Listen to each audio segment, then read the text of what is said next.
gloire à ton nom, et que tu nous donnes d'écouter comme écoutent les disciples. Gloire à ton nom, Seigneur. Au nom de Jésus, Amen. Amen. Amen. Amen. Est-ce qu'on peut acclamer le Seigneur? Voilà, nous sommes en train de voir beaucoup de choses, mais toujours sur notre thème de base, avoir le sens de la responsabilité. Et précisément, nous sommes dans un sous-thème que nous avons intitulé la responsabilité dans le champ. Et nous avons compris que le champ est très important pour le Seigneur. Dès le commencement, Dieu a créé un jardin en Éden. Il a pris l'homme qu'il avait formé, il le plaça dans le jardin. Et il a donné une responsabilité à l'homme. Il a dit à l'homme de cultiver et de garder le jardin.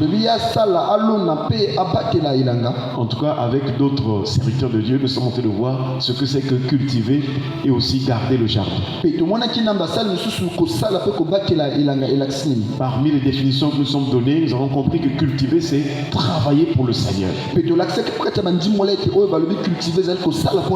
Et précisément, c'est ce que nous appelons servir Dieu.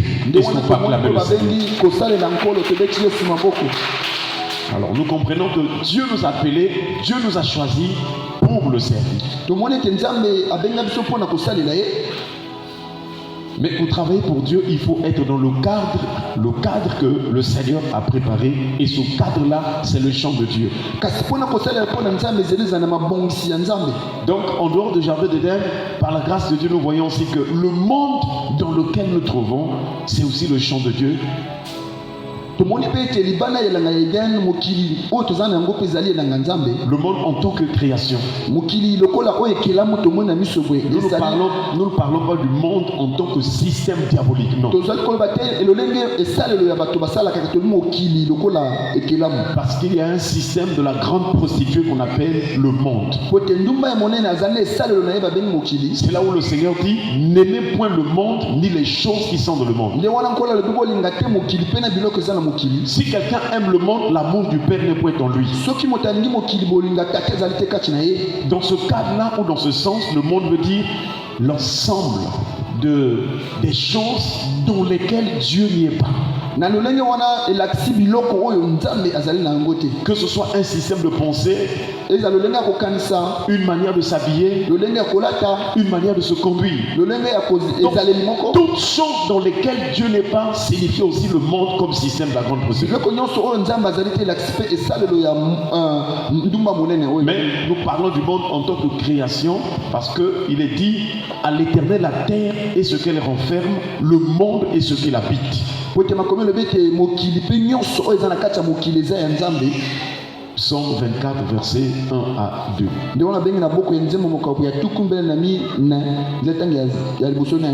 Et dans la parabole donc des deux sémences, donc l'ivraie et la bonne sémence, nous voyons qu'il est précisé que donc le champ que le Seigneur avait parlé dans cette parabole, c'est le monde.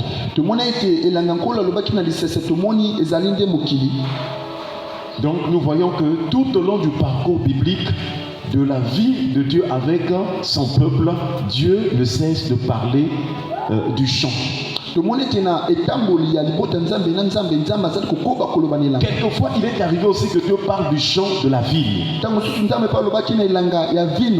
Et donc, c'est là où nous voyons déjà que pendant qu'Israël était encore dans le désert, dans le livre de Deutéronome, Dieu donne une loi en ce qui concerne la plantation de la vigne. Est-ce qu'on peut acclamer le Seigneur?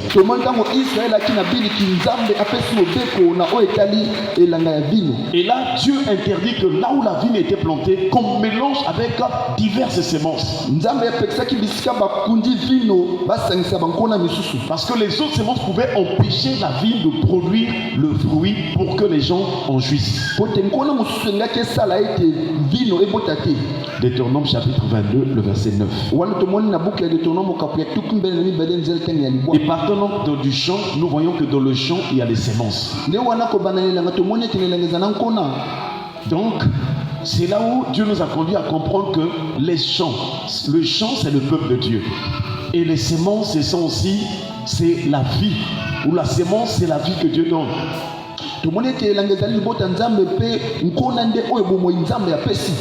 Et jusqu'à ce que Dieu nous a conduit à comprendre que ce qui est important pour notre relation avec Dieu, c'est la sémence de Dieu. Voilà. Et c'est l'apôtre Jean qui nous rappelle que celui qui est né de Dieu ne pratique pas le péché parce que la sémence de Dieu est en lui.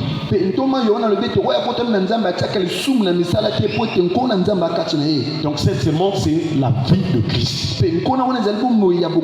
Voilà pourquoi Jésus est venu. Il fallait d'abord que nous puissions mourir au péché. Donc il prend donc...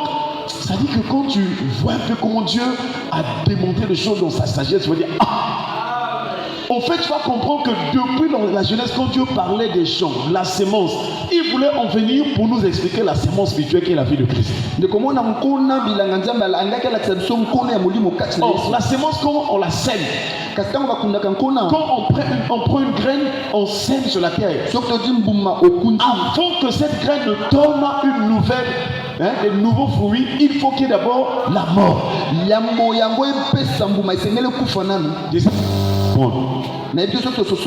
Alléluia. Amen. Et c'est là où Jésus dit que si le grain de blé qui est tombé en terre ne meurt, il reste seul. Mais s'il meurt, il porte beaucoup de fruits. Est-ce qu'on peut acclamer le Seigneur? Donc la sémence du champ là, c'est la vie. Mais il y a aussi des mauvaises sémences qui existent. Ensuite, chers frères et sœurs, nous avons vu aussi la promesse que Dieu a faite sur Judas. Cette promesse, c'est Jacob qui va, avant sa mort, qui va déclarer une bénédiction prophétique sur la tribu de Judas. C'est là où nous étions arrêtés derrière. Donc ce texte donc, de Genèse chapitre 49, verset 10 à 11. Genèse chapitre 49, 10 à 11, il va dire: le sceptre ne s'éloignera point de Judas, ni le bâton souverain d'entre ses pieds, jusqu'à ce que vienne le Shiloh et que les peuples lui obéissent. Ensuite, il dit: il attache à la vigne son âne, et au meilleur cep le petit de son ânesse. Il lave dans le vin son vêtement, et dans le sang des raisins sans manteau. Amen. Donc nous comprenons par là que ici il s'agit donc de l'œuvre de Christ, parce que c'est Christ qui est cette personne qui a un vêtement teint de sang. Est-ce qu'on peut acclamer le Seigneur? Et dans Apocalypse 19, on dit son nom est la parole de Dieu. Frères et sœurs, ce matin nous continuons toujours avec l'âme attachée. Alors, quand les prophéties sont sorties dans le Saint Testament, il fallait qu'il y ait l'accomplissement. Et donc à partir de l'évangile de Matthieu, nous voyons que c'est un évangile où on rappelle l'accomplissement. Et pour ce qui concerne donc la vie et l'âme qui devait être attachée, alors chers frères et sœurs, nous voyons donc dans Matthieu chapitre 21. Le verset 2, il est écrit. Donc le verset 1 nous rappelle que Jésus, il partait, je crois, à Jérusalem. Maintenant, il va demander à ses disciples. Lorsqu'ils arrivaient à Bethphagée, il va demander à deux de ses disciples d'aller au village qui était devant eux. Et là, dans ce village, il y avait un âne. Il y avait le petit d'une ânesse, donc un ânon qui était attaché. Et Jésus leur dit: déliez-le et emmenez-le-moi. Alléluia.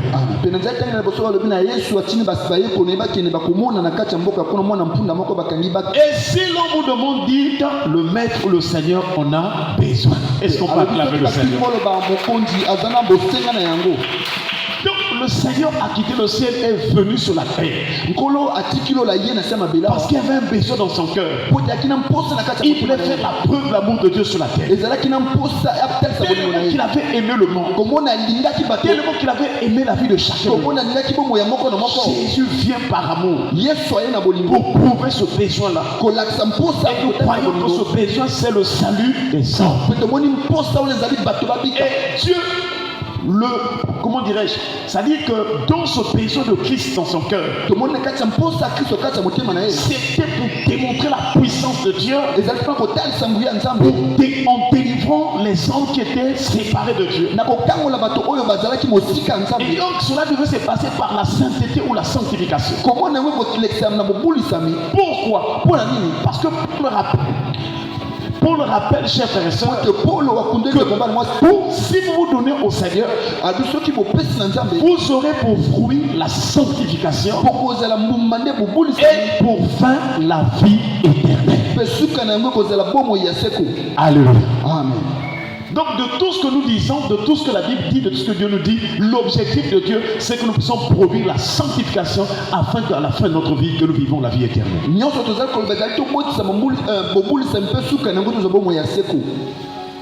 Chers frères et sœurs, nous voyons donc que lorsque Jésus envoie ses disciples, Jésus leur confirme, il rappelle la promesse. Il dit que afin que s'accomplisse, le verset 5,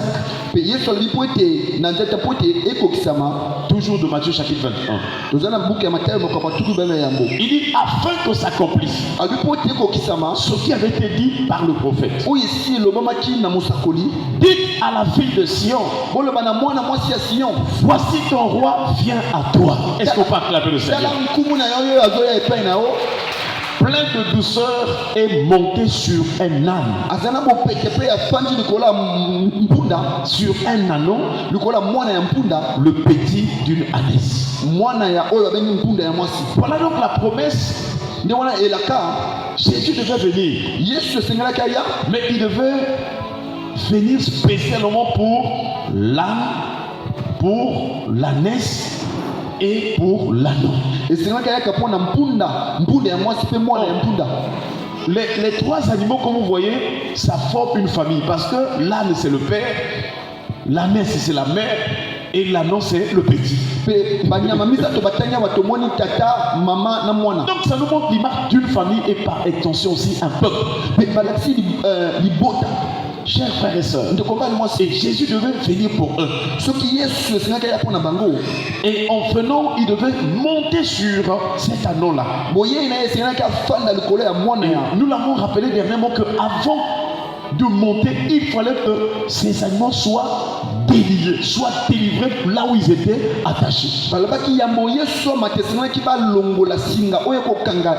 pourquoi nous bénissons le Seigneur, parce que la venue de Jésus c'est pour la délivrance de l'humanité. Et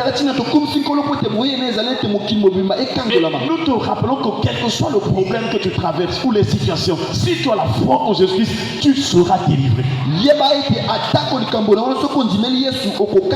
Chers frères et sœurs, Jésus est venu pour nous délivrer. Il est venu pour nous libérer. Oh, lorsqu'on parle d'une famille, d'un père, d'un enfant, on parle aussi précisément de la femme, donc l'ânesse. Seigneur nous rappelle depuis le commencement qu'il y a une prophétie, il y avait une promesse qui avait été faite concernant la femme.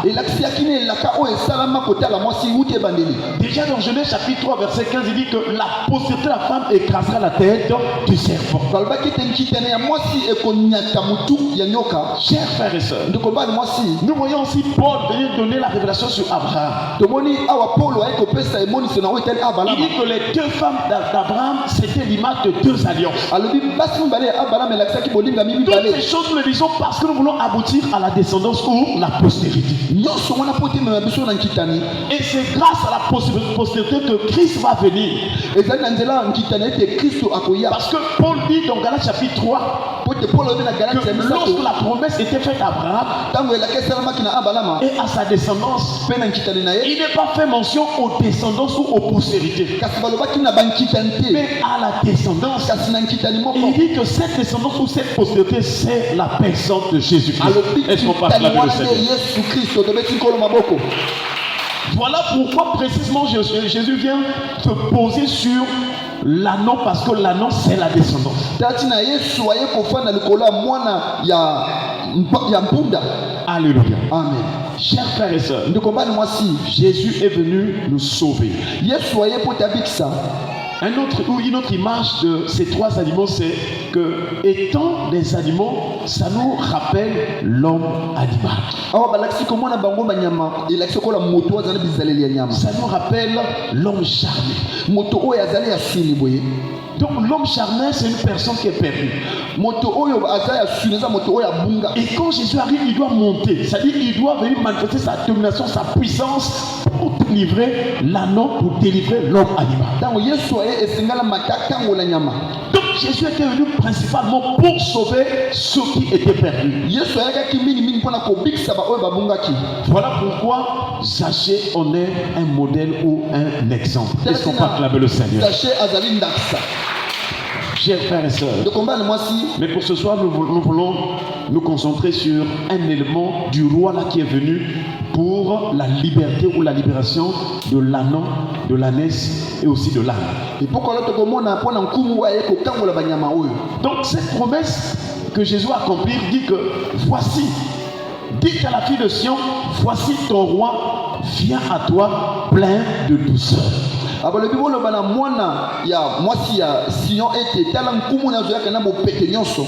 Jésus vient non pas avec la violence. Pourtant quand on parle du roi ou de la royauté, il s'agit de l'autorité d'une certaine domination puissante. Mais en même temps on parle qu'il vient avec la douceur. Est-ce qu'on parle de Seigneur? Chers frères et sœurs, c'est très important de comprendre ces choses. Il vient avec une pleine douceur. Et par là, nous comprenons que la douceur ici, pourquoi? C'est parce que le peuple était chargé. Le peuple était dans la servitude. Le peuple était dans les tribulations, les situations difficiles. Le peuple était dans la souffrance. Alors, il faut la douceur pour les apaiser et pour les rafraîchir. C'est pourquoi j'aimerais te rappeler ce soir, si tu es tourmenté par un problème, j'aimerais te dire, viens vers Jésus, il te donnera la paix. Même si les hommes t'ont rejeté, même si les hommes t'ont déçu, même si les gens ne te comprennent pas, même si tu as des combats spirituels, il y a une personne qui est capable d'aller dans tous les domaines. La Bible déclare, celui qui est monté, c'est le même qui est descendu jusqu'aux régions inférieures de la terre. Et quand il est remonté, il a emmené des captifs. Que là où tu étais captif, que Jésus te sauve au nom de Jésus. Qu'il te délivre la captivité, qu'il libère ta vie, tes prisons spirituelles. Et nous déclarons ce soir, dans le nom tout puissant de Jésus, que toute prison spirituelle soit brisée et brûlée au nom de Jésus. Alléluia. Reçois ta délivrance au nom de Jésus. Reçois ta liberté au nom de Jésus. Ce soir, que le roi qui est venu pour Sion, or nous savons que Sion, ce n'est pas Israël physique. Car la Bible déclare que ceux qui se confient en l'Éternel sont comme la montagne de Sion. Elle ne chancelle point, elle est affermie pour toujours. Tu es Sion. Si tu as la foi en Jésus, si tu as confiance en Jésus, voilà, toi tu t'appelles Sion. Et Jésus est venu pour Sion. Ce soir, j'aimerais te dire, Jésus est venu pour toi. Frères et sœurs, ne pleure pas, ne crains pas. Il y a un bouclier, il y a un sauveur, il y a un consolateur, il y a un libérateur qui ne manque point au temps de la détresse. Si tu étais dans la détresse, nous prions ce soir que le Seigneur t'en retire, qu'il te mette au large, qu'il te mette au large, qu'il te mette au large, qu'il te mette au large. Alléluia. Amen. Ta vie est un mystère. Ta vie est un témoignage. Ne regarde pas la grandeur, à l'ampleur de ta situation. Regarde là-haut. Regarde à la rémunération. Regarde au sauveur. Car tout ce qui voyait le serpent des reins, quelle que soit la morsure du serpent, ils étaient terribles. Si tu lèves les yeux sur la croix, si tu crois qu'à la croix, si tu crois qu'à la croix, il a tout accompli, tu seras guéri, tu seras délivré, tu seras libéré. Et c'est grâce à l'homme la croix que les dominations, les autorités, les principes des ténèbres, les esprits célestes ont été dépouillés au nom de Jésus. Alléluia. Amen. Frères et sœurs, Jésus est venu avec la douceur. La douceur, c'est l'apaisement. Nous prions ce soir que Dieu apaise ton cœur, qu'il te donne la paix. La douceur, c'est l'image aussi du rafraîchissement. Là où tu avais la chaleur, ça chauffait dans ta vie, Jésus vient pour rafraîchir. C'est pourquoi après que Pierre ait fait ce miracle, de cet homme qui était boiteux là, alors il exhorte le peuple. Dans Actes chapitre 3 verset 19 à 20, il dit, répondez-vous donc et convertissez-vous, pour que vos péchés soient effacés, afin que des temps de rafraîchissement viennent de la part du Seigneur. Est-ce qu'on parle là de Seigneur? Et qu'il vous envoie celui qui vous a été destiné, Jésus-Christ. Frères et sœurs, c'est Jésus qui peut rafraîchir ta vie. Rafraîchir aussi, c'est ramener dans un nouvel état. Alléluia. Amen. Nous voyons aussi Job nous dire quelque chose sur la douceur. Donc nous voyons que la douceur ici, c'est aussi la consolation. C'est la paix. C'est la liberté.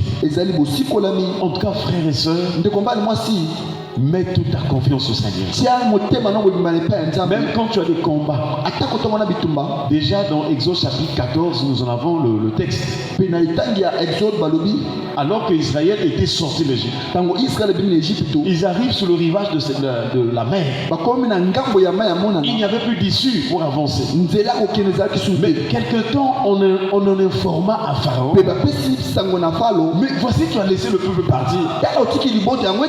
Mais de qui obtiendrons-nous des services? Et Pharaon, on va prendre vraiment toute son armée. Dans Exode chapitre 15, on explique même qu'il y avait des chars. Il y avait des combattants d'élite. Ils vont poursuivre Israël. Frères et sœurs, devant l'armée égyptienne, sur le plan physique, Israël était faible. Mais sur le plan spirituel, Israël était le plus fort. Parce qu'il y a quelqu'un qui combattait pour Israël. J'aimerais te dire, il y a quelqu'un qui combat pour toi. Que lui, comme de jour, il ne se fatigue pas. Il ne s'affaiblit pas. Il n'est jamais faible. Il ne dort pas. Il ne sommeille pas. Donc, quels que soient les temps de ta vie, ta sécurité et ta protection est assurée. Et donc Israël voyait la cohorte de l'armée égyptienne arriver. Vous savez, dans un groupe, il y a toujours des peureux et des courageux. Si tu veux avoir une bonne vie chrétienne, évite de tendre tes oreilles à ceux qui sont peureux. Si tu as un frère avec qui vous êtes bien ou bien une soeur, mais si souvent il a peur, il faut l'éviter parce que sa peur là peut affecter la foi.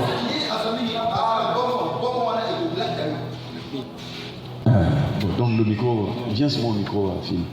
Donc chers frères et sœurs, nous voyons que Israël, voyant l'arrivée de l'Égypte, certains hommes en Israël ont dit, mais Moïse, mieux valait pour nous de rester en Égypte, de mourir même là-bas, que de nous emmener ici pour mourir au désert. Amen. Donc, il arrive parfois que quand les combats sont les situations, les problèmes, parfois il y a une peur naturelle qui monte en toi. Tu te dis, mais comment je veux m'y... Mais comment? Amen. Je voudrais te dire, même si dans ta chair tu sens cette peur. En nous, il y a deux temps. Répète-moi deux temps. Deux temps. Il y a deux dimensions. Répète-moi deux dimensions. Deux dimensions. Il y a une dimension de la chair. Mais par le salut en Jésus, nous avons une dimension de l'esprit. C'est quand tu ressens comme une peur, tu peux entrer en prière pour anéantir la peur. Voilà pourquoi le psalmiste disait, mon âme, pourquoi t'as battu au-dedans de moi? Pourquoi gémis-tu? Ma soeur, pourquoi tu es en train de voir cette situation comme si c'est fini pour toi? Dieu ne dépend jamais du temps. Même s'il reste une minute, même s'il reste un jour, il est capable d'opérer le miracle. J'aimerais te dire ce soir, Dieu est capable d'arrêter la lune et le soleil pour toi. Alléluia. Amen. C'était chaud ce jour-là. Mais Moïse, entendant le bruit du peuple qui murmurait là, la force de Moïse, c'est vrai que physiquement il entendait le peuple, mais spirituellement il entendait le maître, le Tout-Puissant. C'est-à-dire, toi tu vas entendre les gens parler. Cherche à écouter ce qui est divin, ce qui est spirituel. Cela va te fortifier. Et quand Moïse a écouté le peuple, c'était chaud. Mais Moïse est allé écouter Dieu. Et Dieu va lui dire, dis au peuple, restez en place. Cela veut dire que un enfant ne doit pas être paniqué. Même si tout ça bouge, comme Élie, il attendait qu'il rencontre le Seigneur sur la montagne. Mais avant que le terrain la Bible déclare qu'il y a eu un tremblement de terre. Il y a eu un feu. Il y a eu un vent violent qui déchirait les montagnes. Élie n'avait pas bougé, il était là. Mais lorsqu'il a entendu un murmure doux et léger, il savait que c'était Dieu. Si tu as une situation, tu vois que c'est, on te plaît, ce n'est pas l'esprit de Dieu. L'esprit de Dieu, quand il agit, il t'emmène à paix. Tu vas lentement mais sûrement avec la paix. Même dans les fiançailles ou les propositions, quoi. Si tu vois que c'est trop chaud, oh non, vraiment, ça veut dire que c'est pas Dieu. Parce que Dieu ne dépend jamais du temps. Pourquoi il va s'empresser? Pourquoi il va s'empresser? Amen. Il sait qu'il y a un temps. J'aimerais te dire, dans ta vie, dans tout ce que Dieu va te donner, il y a un temps fixé pour la prophétie. Il y a un calendrier de Dieu pour toi. Donc, Dieu dit à Moïse de dire au peuple, restez en place. Et vous verrez la délivrance que l'Éternel va vous accorder en ce jour. Cela veut dire qu'il y a beaucoup de situations qui t'arrivent, c'est pour que Dieu déclenche la délivrance. Comment toi tu vas témoigner s'il n'y a pas la délivrance? Alléluia. Amen. Donc il dit, et vous verrez la délivrance que l'Éternel va vous accorder en ce jour. Quel que soit le zèle, le mauvais zèle de vos adversaires, sachez que s'ils arrivent contre vous, Dieu va vous délivrer. Et le Seigneur promet encore en disant, les Égyptiens que vous voyez là, vous ne les verrez plus jamais. La maladie que tu vois là, tu ne la verras plus jamais. Le célibat que tu vois là, tu ne le verras plus jamais. Les échecs que tu vois là, tu ne le verras plus jamais. Les blocages que tu vois là, tu ne le verras plus jamais. La lourdeur que tu vois là, tu ne le verras plus jamais. Frères et sœurs, quand Dieu dit quelque chose, cela arrive. Alors, vous savez, tel que Dieu entend te parler à toutes les promesses de la parole pour te fortifier. Quand Dieu parle là, l'ennemi continue d'avancer. Un temps, Israël voit les Égyptiens étaient proches. Et c'était déjà la nuit. Et le Seigneur, la colonne de nuée, la colonne de feu s'est tournée pour se placer entre les deux camps. Si tu pries Dieu en esprit en vérité, Dieu va toujours s'interposer entre toi et tes ennemis. Tu n'as jamais remarqué, même quand tu dors, tu fais un mauvais rêve, c'est comme si on commence à t'arrêter. Souvent, tu te réveilles dessus. Alléluia. Amen. Donc, le Seigneur va s'interposer. Et sache que pour le Seigneur au mieux là, de ton côté il y aura la paix, il y aura la protection. Mais de l'autre côté il y aura le feu. Est-ce qu'on peut acclamer le Seigneur? Et la Bible déclare, pendant toute la nuit, les Égyptiens n'ont pas pu atteindre ou toucher les enfants d'Israël. Si tu comprends bien cette histoire, cette parole là, tu seras fort. Parce que c'est une délivrance extraordinaire. Parce que c'est une délivrance qui va être retentissante jusqu'aux nations. Il y a des choses que Dieu va faire dans ta vie. Il faut que ceux qui sont au loin écoutent et sachent que Dieu a visité une personne. J'aimerais te dire qu'il y a des choses que Dieu va accomplir dans ta vie. Quand elles vont se manifester, le bruit va parvenir même à ceux qui sont au loin. Je ne sais pas si me fait comprendre. C'est ainsi que le Seigneur va ouvrir donc une brèche, une issue dans la mer. Que le monde existe, ça c'est impossible. C'est ce qu'on appelle des prodiges. Voilà pourquoi le psaume dit que c'est lui seul qui fait des grands prodiges. Par sa miséricorde durera toujours. Et Israël va rentrer pour marcher de pied sec dans la mer. Si le temps était là, on aurait encore expliqué. Je vous assure, c'est une grande délivrance, c'est un grand miracle, c'est un prodige. Si tu as la foi et que tu obéis à ce que Dieu te dit, il y aura des choses extraordinaires. Même ta famille va dire, mais comment lui ou elle est arrivé à tel niveau? Ceux qui viennent te combattre vont dire, oh, mais comment on n'arrive pas à la terre? Ta réponse est que le Seigneur est ton bouclier, il est ta forteresse. Donc rassure-toi mon frère, ma soeur. Quel que soit ce que tu es en train de traverser, l'Éternel est vivant. Dieu ne t'a pas oublié. Il ne t'a pas abandonné. Laisse-les faire. Toi, ton problème, c'est la foi. La prière de la foi. Tous les jours de ta vie, grandis dans la foi. Sois affermi dans la foi. C'est-à-dire la confiance en Dieu, l'obéissance en Dieu. En tout cas, tout ce que Dieu te demande, tu dois te préoccuper à faire ce que Dieu te commande de faire. Voilà pourquoi il dit, vous gardez le silence. Garder le silence ne veut pas dire que vous ne faites rien, non. Vous, ce qui est important, ne regardez pas vos adversaires, regardez l'Éternel, faites ce qu'il vous commande et lui-même il s'en chargera de ses affaires. Que le Seigneur nous donne de vivre la gloire de Dieu au nom de Jésus. Chers frères et sœurs, que la douceur de Jésus remplisse ton cœur au nom de Jésus. Que la paix du Seigneur remplisse ta vie au nom de Jésus. Que l'Éternel, le Dieu puissant, accomplisse en ta faveur des signes, des miracles et des prodiges au nom de Jésus. Amen.